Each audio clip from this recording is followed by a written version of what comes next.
Alright, my name is Ben, and I'm doing the Maxwell's Demon for my 6-minute talk.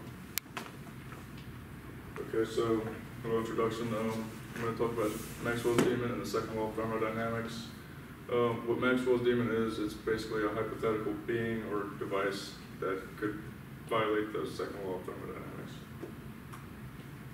So James Clerk Maxwell is he was a Scottish physicist. He's one of the most influential physicists in the history. He's mostly known for his theory of electromagnetism. He's up there, he's in regards with Albert Einstein and Isaac Newton, people like that. So Maxwell's Demon is a thought experiment devised by him in 1867. He described an entity that can detect and react to individual particles' movements. This entity would later be called a demon by the Kelvin.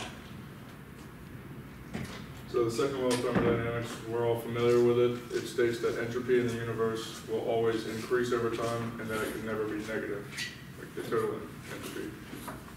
So when two bodies that are at different temperatures get acquainted with each other, meaning if there's like two bodies with a wall and then that wall just disappears, they're going to eventually reach an equilibrium point of temperature. So the hotter one is going to flow to the colder one, and they'll meet in the middle of the temperature, right? So Maxwell's Demon, the idea is, if you look at the diagram, if you have those two kinds of bodies too, with a wall separated between them, and there's a small door, right? That entity that he described that can detect individual particles' movements will control the opening and closing of the door.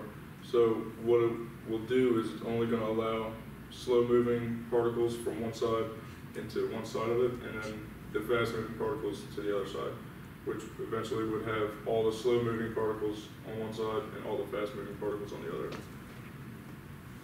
Like shown there, which would be taking all of the colder particles, putting them in one, and all the hot particles and putting them on one side. Which, according to the second law of thermodynamics, is not possible because entropy is just the disorder of things in the universe, right?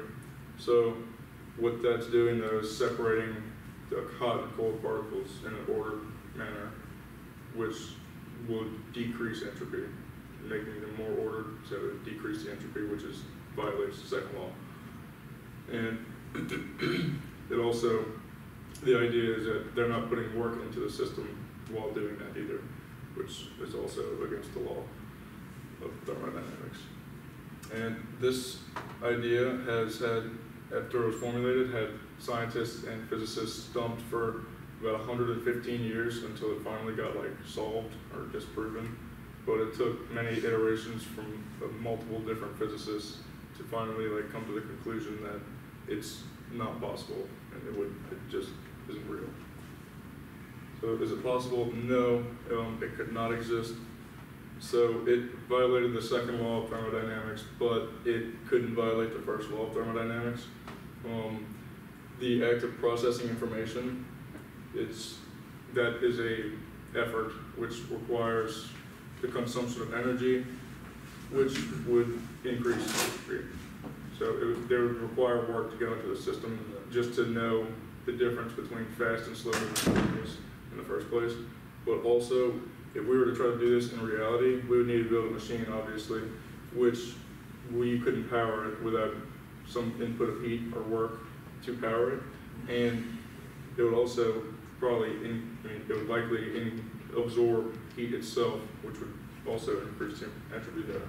So it would, even though it's been disproven though, scientists and physicists throughout all the years since 1867 have thought over it and tried to come up with ways to experiment with it and everything like that for years. And to this day, it's still a topic of conversation for physicists.